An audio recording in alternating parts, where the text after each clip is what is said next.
All right, let's have a look at the first one here. So on our first section of our graph, what's the object doing?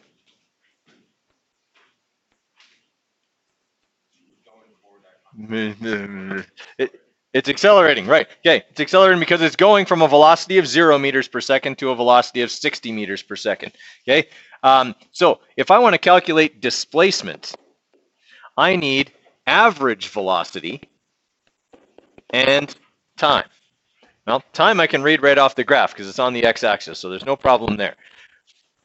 This graph doesn't show me what the average velocity is. Okay? It shows me that the velocity is changing, but doesn't directly show me what the average velocity is. But I can calculate it because when it accelerates from 0 to 60, it does so in a linear fashion, which means that it changes its speed by the same amount every second. So that means that half the time it's going slower than its average, and half the time it's going faster than its average, which means the average exists at a point halfway between 0 and 60, which is 30. Okay, so when I realize that that's really just like calculating the area of this triangle because it is the base time times half the height, the average velocity. Okay, so to calculate the area, or sorry, to calculate the displacement of this object, I would calculate the area of all of these shapes on the graph. Okay, I have a rectangle, a triangle, and another triangle over there. Okay, so for this triangle here, it's going to be 10 seconds times 60, which is 600, over 2. That one's 300. Okay, this one here, I've got 60 times 5 seconds. Or sorry, yeah, no. Yes, that's right. I shouldn't do math in my head. That's bad. Okay, and then here I've got 60 times 15 seconds. That should be 450, right? Okay, so now I've got the areas or the displacements having used the average velocity and the time. Obviously for the rectangle it was easy because the velocity stayed at 60, so the average was 60 the whole time. Okay, here again it changed, the average being again 30. Okay, so when we add those up we get 1,050. We have to say that it's positive though. Okay, meters as our displacement. Okay, everybody all right with that? Try number 2. Now remember that yesterday I was telling you that you sometimes really want to watch on the y-axis, not sometimes, always want to look on the y-axis to see if they indicate direction. They do here. This is position in meters north. Okay, so keep that in mind when you are calculating because the line does cross the x-axis and go down into the negatives. Negative north is south. Okay. All right, give you a few minutes on that one. Okay, so it's a position versus time graph. And I need to calculate the average velocity over the whole trip. What 2 things do I need to calculate average velocity? Total displacement. Total displacement and total time. How do I get displacement off a position time graph? Right, you see where it ends and you see where it is in relation to where it started. In other words, you do this, okay? D equals final position minus initial position. Okay, my final position is -20, my initial position is 0. Okay, so that means that my overall displacement will be -20 minus 0, or -20 meters. Okay, that negative, though, I have to remember, is associated with a compass direction. I don't want my final answer to be negative. I want it to be north or south. Okay, then the last thing is the time. This whole thing takes 9 seconds. So velocity equals total displacement over total time. So that's going to be 20 meters south divided by 9 seconds. And we get there like 2 point something. 2.2. Okay, so 2.2 meters per second south. Okay. So guys, here's the stumbling block that I find most people have. They start confusing how to do things from each graph. Okay, like how many people, and you don't have to put up your hand, but I've got a bunch of people were like finding the areas of triangles on this graph, right? It happens, right? Because we start getting things confused. That's why, guys, I don't want you to memorize things from the graph. okay? Because you'll get them confused. It's better to look at a graph and go, okay, so this is showing position and time. I can use position to get displacement by going final minus initial. Whereas when I look at this graph, I can't do that. It doesn't show position. I need to find maybe average velocity. I can find that off of this graph, okay? So I'll use that instead. It's a matter of looking at the graph and analyzing what I can get from it and how that can help me get what I'm looking for, as opposed to it's the area under the line on this graph, but it's final position minus initial position over time on this graph, okay? Like I said, that might get you through Science 10, but it's certainly not going to help next year, okay? When you got, you know, your dozen graphs in chemistry, your 24, 25 graphs in physics, okay? Your probably 5 or 6 graphs in bio. It's not gonna hold up. You can't memorize that much stuff and keep it straight, okay? All right. I want you guys to keep working on the graphing worksheet. We didn't get through the answer to this one yesterday. We did? Okay. We did the displacement, but we didn't do the acceleration, right? Okay. So how many people are done number 5? All right, I'll give you a few more minutes to finish that, and then we'll go over it. Okay, so let's have a look at the average acceleration here for part B. So to calculate average acceleration, or just acceleration, okay, we have to have final velocity, initial velocity, and time. Essentially, we're calculating the slope of the line between 5 and 15 seconds, so from here to here. Okay, so I know it starts at negative 8 meters per second. That'll be my initial velocity. And my final velocity is positive 8. So positive 8 minus negative 8 over, that takes 10 seconds. All right, everybody okay with that? Okay, so that's going to mean positive 16. Okay, positive 16 over 10, which is positive 1.6 meters per second squared. Okay, now, in terms of interpretation, when does this object change direction? Okay, when it crosses the x-axis. Okay, a lot of people will say the object changes direction here because the line changes direction. Okay, its acceleration starts here, and it's accelerating positively here. But according to the graph, it's still moving backwards. Okay, the graph says that it has a negative velocity until it gets to here when its velocity is 0, and then has a positive velocity after that. Okay, remember what I was saying yesterday? This is like somebody running let's say to the right, okay, and running into a big bungee cord. Okay, so now the bungee cord is pulling them the other way. They're slowing down, but they're still moving to the right until eventually they can't stretch the cord anymore, and then they start moving back the other way. The whole time, their acceleration is positive in the direction of the bungee cord pull. Okay, but they might still be moving the other way for a little while they slow down.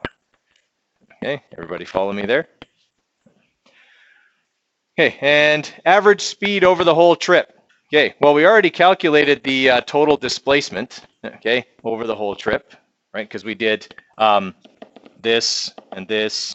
Okay, we found these areas yesterday. But since the total displacement was, we're looking for the average speed. So we've got that this was 40, right? And this was 20, and this was 20, and this was 40 is what we had discovered yesterday. So if I'm trying to find the average speed, do I need to worry about the fact that the lower two are negative? No. My total distance traveled here is how far? 120 meters. That took 20 seconds, okay? 120 over 20 is 6 meters per second.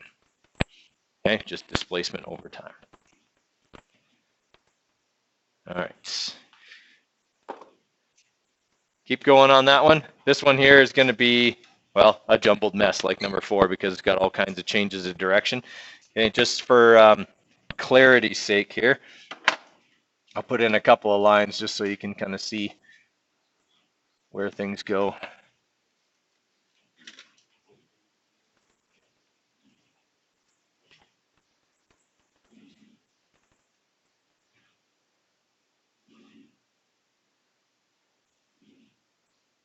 Ooh, that one's off.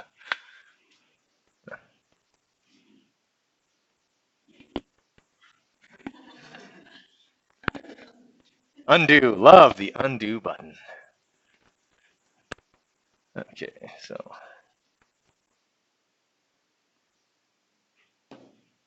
you guys tell where that one's supposed to go? This one here?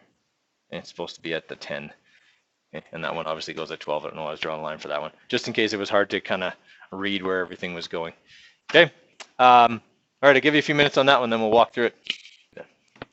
Okay, so if we're looking at part B, okay, the shapes we need to calculate here, we'll have a triangle right here. Okay, because we got to find the average velocity during this acceleration phase and multiply it by the time, right? And then we're gonna have this rectangle that goes all the way across to E and down, okay, where we'll take the average velocity, which will be 20, and multiply it by the time. And then we'll have this small triangle here, okay, actually let's draw it in completely. We'll have this rectangle here, and that's it, okay? It's just those pieces there that we need to calculate. This rectangle here? Well, I have to include all that, right? It's the area under the line. Essentially what I'm saying is, if the object hadn't accelerated here, it would have done this instead. So I have to include how far it would have gone if it traveled at this speed for the rest of the time, and then add on how much more it covered because it accelerated to this higher rate of speed. What's that? Because you're missing a big section of the area? Okay, is that what happened to a lot of people? Okay, so remember, guys, if you're doing that, it's the entire area under the line, right, between the line and the x-axis always. Okay, but that's dangerous because then you're memorizing things. Okay, what I'm looking at here is here's how far it would travel at a constant velocity. I got to add on the acceleration and this constant velocity.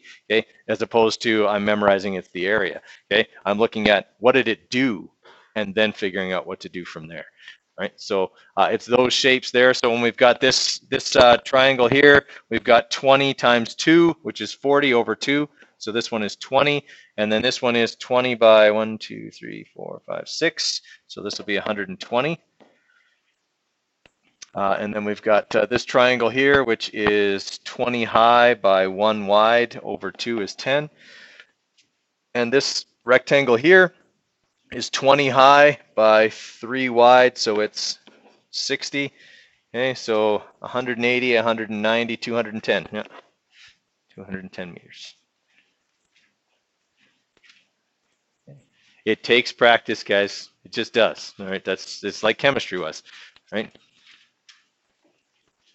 How are we doing on the rest of ours? Everyone was kind of stuck there. Do I need a little bit more time before I go through the rest of it? Okay, I'll give you a couple more minutes, then I'll go through the rest of it. All right, let's have a look at part C here. So acceleration between part F and part G is what? It's 0. The line's flat, so the velocity doesn't change. It stays at 20 meters per second.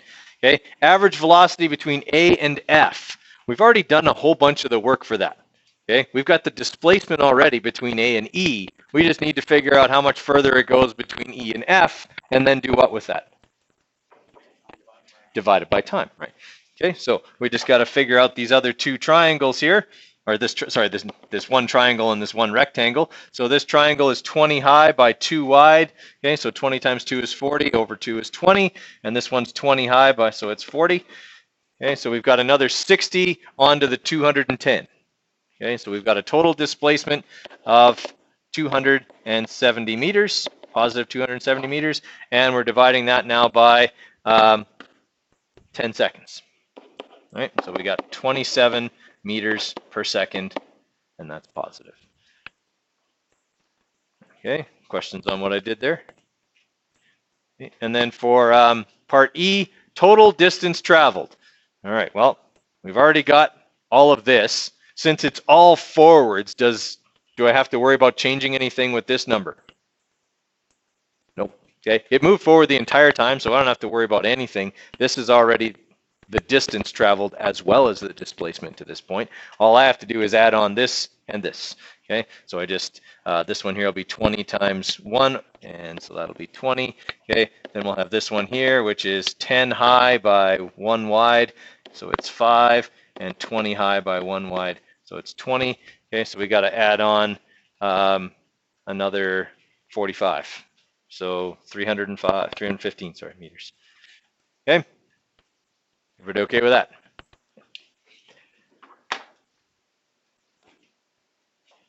All right, give number 6 a try. There's a lot less direction changing in number 6. Okay. 7, we just did number 6. All right, so we'll quickly have a look over this one here, at least as much of it as we can get through before the bell goes. Okay, so we got this velocity versus time graph, acceleration between 7 seconds and 9 seconds. All right, at time 9 seconds, the velocity is 0. At time 7 seconds, the velocity is 3. Okay, so we're going to have a change up. So we'll have VF minus VI over T, so 0 minus 3 over 2 seconds. Okay, so we get 1.5, negative 1.5 meters per second squared. Okay, total displacement between 0 and 7. So you got a few shapes to find. I would say one big rectangle, kind of all the way over to 7 seconds. From time 1 second, then you got that triangle, rectangle. Okay, find those areas and add them up. Okay, average speed over the whole trip. Well, you got to add that other triangle on there, add all the distances up and divide by 9 seconds. Okay, or 10 seconds maybe it goes. I don't know if they considered it to go all the way to 10. Okay, and then acceleration between 2 seconds and 4 seconds. Right, well, so we'll go 3 minus 1 is 2 over 2 seconds. 2 over 2 is 1 meter per second squared, and it's up, so it's positive. Okay, all right. We're going to keep working with graphs probably for another couple of days yet. We have one more graphing activity we're going to do, okay, on velocity versus time graphs. So it'll be kind of like the cart one, except it's with cars, but we're not actually driving cars to get the data. I'm giving you the data, okay, on that one. But we'll be doing that quite a bit next week. Have a good weekend.